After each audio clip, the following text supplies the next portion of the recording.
So today we are going to study about pollination. Pollination. ஒரு சில கிளாஸுக்கு pollination நடத்திருக்க மாட்டேன், ஒரு சில கிளாஸுக்கு நடத்திருப்பேன். இதெல்லாம் காமனாக பாலினேஷன் அப்படின்றத நாம் இன்றைக்கி பார்ப்போம். பாலினேஷன் இன் தமிழ் மகரந்த சேர்க்கை, ரைட்டா? பாலினேஷன் அப்படின்றத நாம் மகரந்த சேர்க்கைன்னு சொல்லுவோம். மகரந்த சேர்க்கை அப்படின்றது தாவரங்களில் எந்த பகுதியில் நடக்கும் தெரியுமா? மகரந்த சேர்க்கை தாவரங்களில் எந்த பகுதியில் நிகழும்? ஸோ மகரந்த சேர்க்கையானது தாவரங்களில் மலர்களில் நிகழக்கூடிய ஒரு தாவரவியல் நிகழ்வு. Transfer of pollen grains from anther to stigma of a flower is called as pollination. It is one of the important reproductive process in flower. சரி சார், பாலினேஷனோட இம்பார்ட்டன்ஸ் என்ன? பாலினேஷனோட இம்பார்ட்டன்ஸ் அப்படின்றது என்ன? Pollination which results in petalization, like it will leads to formation of fruits and seeds. If the formation of fruits and seeds, the pollination is much more important process in flowers. After pollination, fertilization occur in flower. So pollination is a important process in flowers. Then another important of pollination is new variation of plants are formed through new combination of genes in case of cross pollinations. மகரந்த சேர்க்கையில் இரண்டு வகையான மகரந்த சேர்க்கை இருக்குது. ஆட்டோகேமி அப்படின்ற self pollination, அல்லோகேமி அப்படின்ற cross pollination. அல்லோகேமி அப்படின்ற கிராஸ் பாலினேஷன் ஒரு மலரில் நடக்குது அப்படின்னா அது நியூ வெரைட்டி அப்படின்றத உருவாக்குறதுக்கான சான்சஸை க்ரியேட் பண்ணும். So let's see types of pollination. Based on the agents of pollination, the pollination is divided into two types. One is called self-pollination and cross-pollination. Let's see self-pollination. Self-pollination அப்படின்றது என்ன? தன்மகரந்த சேர்க்கைன்னு சொல்லுவோம். Self-pollination அப்படின்றத தன்மகரந்த சேர்க்கை அப்படின்னு சொல்லுவோம்.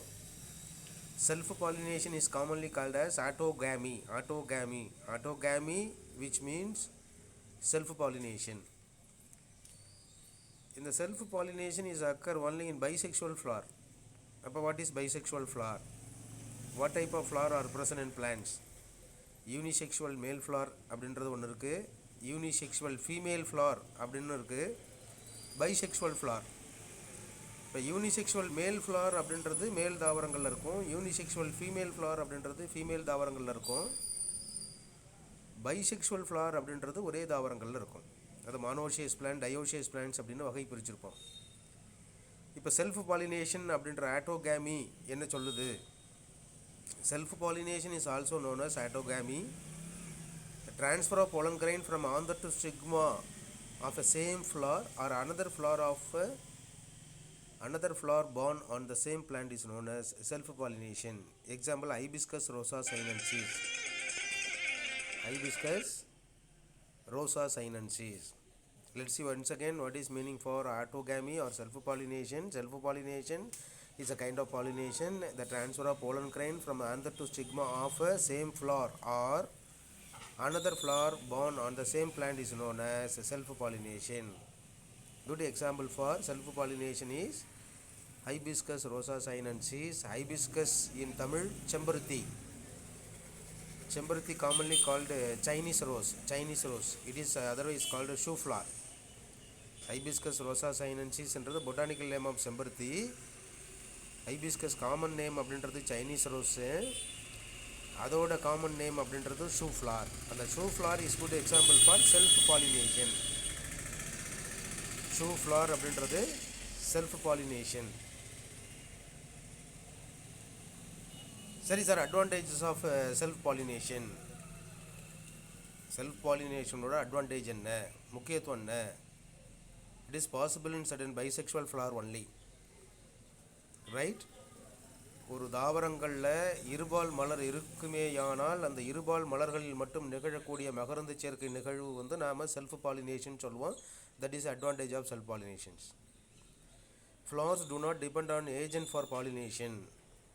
ஏன்னா தானாகவே ஆண்ட்ரோஷியம் மெச்சூர் ஆகி ஆந்தர் மெச்சூர் ஆகி போலன் கிரைன்ஸ் வந்து டிஸ்ட்ரிபியூட் ஆகி அந்த போலன் கிரைன்ஸ் அப்படின்றது அதே மலரில் இருக்கிற ஸ்டிக்மாவில் லேண்ட் ஆகிறதுனால ஆட்டோமேட்டிக்காக இது நடக்கிறதுனால நாம் ஆட்டோகேமின்னே சொல்கிறோம். கேமின்னா ஃபியூஷன் ஆஃப் கேமேட்ஸ், ஆட்டோன்னா செல்ஃபு. இப்போ ஆட்டோகேமிக்கு இன்னொரு பேர் self pollination. And second advantage of self pollination is called do not depend on agents. ஏஜென்ட்ஸோட ஹெல்ப் தேவையில்லைங்க. இப்போ ஏஜென்ட்ஸ்னால் என்ன சார்? ஏஜென்ட்ஸ் அப்படின்னா என்வைரான்மெண்டல் ஃபேக்டர் அப்படின்றது agents, biological agents, chemical agents அப்படின்றது இருக்குது. இப்போ உதாரணத்துக்கு காற்று, air is a environmental factor. இன்செக்ட்ன்றது பயாலஜிக்கல் ஃபேக்டர். இப்போ pollination followed by insect is called entomophilous pollination அப்படின்னு சொல்லுவோம்ல. அப்போ இந்த மாதிரி இன்செக்ட்டு, வாட்டரு, ஏரு, ஹியூமன் பீயிங்ஸு, பேர்ட்ஸு, ஸ்னைல்ஸு இதோட இன்வால்மெண்ட் இல்லாமல் பாலினேஷன் நடக்குது அப்படின்னா அது பைசெக்ஷுவல் ஃப்ளாரில் நடக்கும். அதனால தான் அவன் என்ன சொல்கிறான் அப்படின்னா do not depend on agent for pollination அப்படின்றோம். So there is no wastage of pollen grains during the autogamy.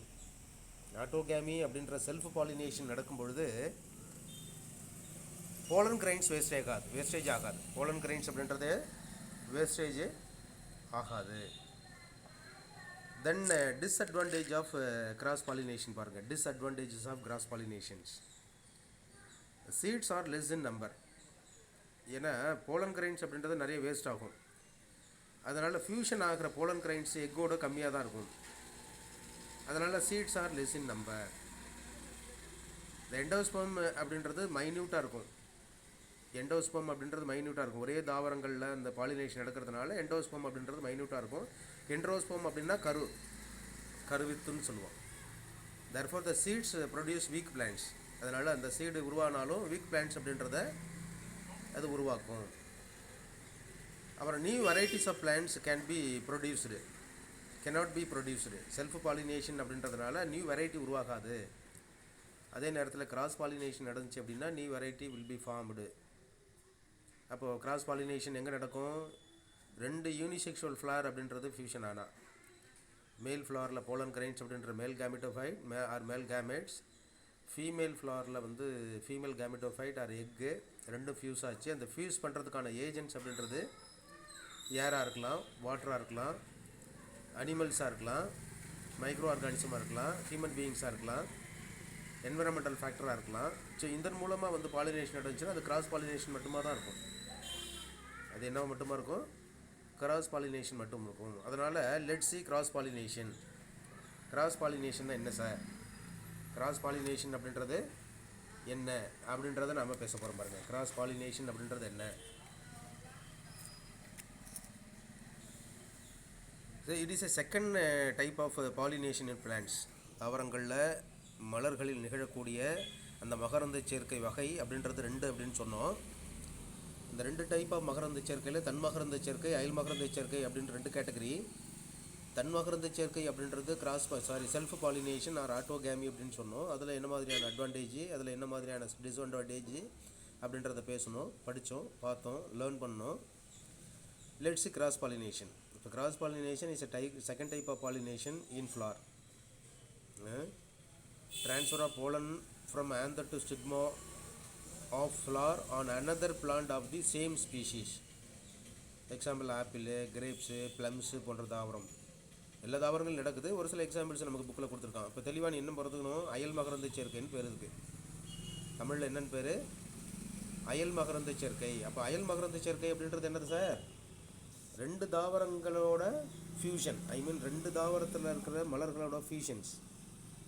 ரெண்டு தாவரம் அப்படின்றது மேல் ஃப்ளார் அண்ட் ஃபீமேல் ஃப்ளார்.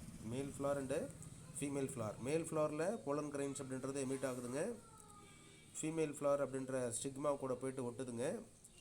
அதை இன்னொரு ஃப்ளாரில் ஆட்டோமேட்டிக்காக கிராஸ் பாலினேஷன் ஆக்க. ஸோ இந்த மாதிரி இந்த கிராஸ் பாலினேஷன்ஸுக்கு ஏஜென்ட்ஸ் வேணுமா சார்?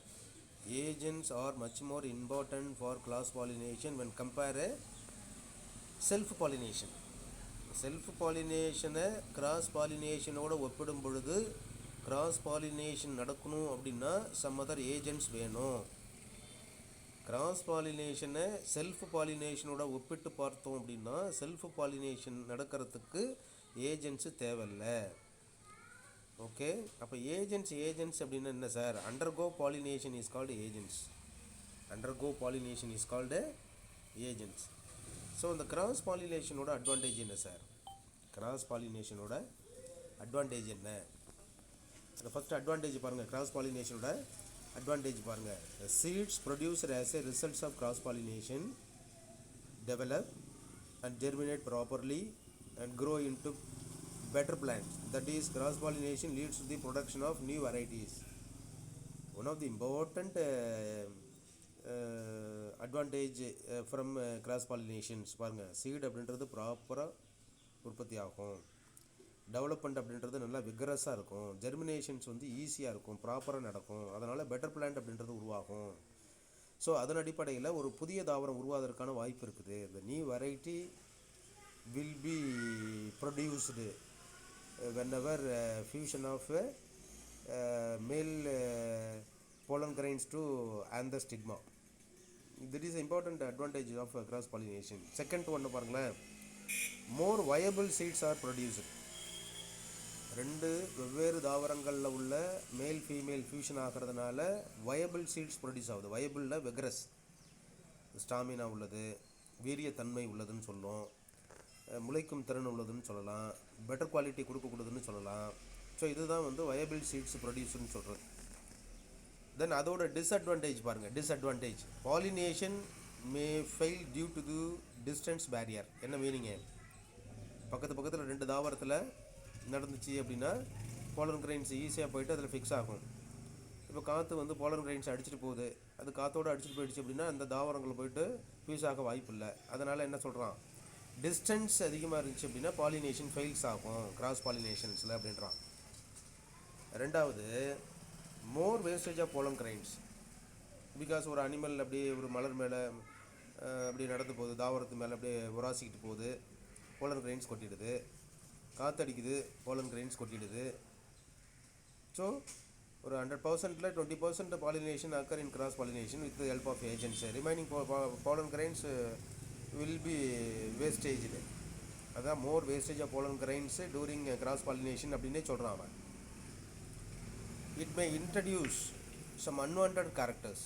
இதில் கிராஸ் பாலினேஷன் நடக்கும் போது அன்வான்ட் கேரக்டர் அப்படின்றது உருவாகும். அன்வான்ட் கேரக்டர் என்ன? Unwanted character, male flower or male பிளான்ட்டில் ஒரு விதமான கேரக்டர் இருக்கும், ஃபீமேல் பிளான்ட்டில் ஒரு விதமான கேரக்டர் இருக்கும். அந்த ஃபீமேல் பிளான்ட்டில் இருக்கிற கேரக்டர் வந்து எக்கில் டிட்டர்மெண்ட் ஆகும். மேல் தாவரங்களில் இருக்கிற கேரக்டர் வந்து போலன் கிரைன்ஸில் டிட்டர்மெண்ட் ஆகும். ரெண்டு தாவரங்களில் ஃபியூஸ் ஆகும்போது ரெண்டு தாவரத்தோட கேரக்டர் வந்து உருவாக வாய்ப்பு இருக்குது. அதுதான் it may be introduce some unwanted கேரக்டர்னு சொல்கிறோம். தாவரத்தில் இல்லாத ஒரு சில கேரக்டர் வந்து ப்ரொடியூஸ் ஆகும். அப்போ flowers depend on the external agencies for pollination. மலர்கள் என்பது ஏஜென்சிக்காக காத்திருக்கணும், ஏஜென்ட்டுக்காக காத்திருக்கணும். அப்போ தான் வந்து கிராஸ் பாலினேஷன் அப்படின்றது நடக்கும். Otherwise no possible to occur cross pollination. சரியா? ஓகே.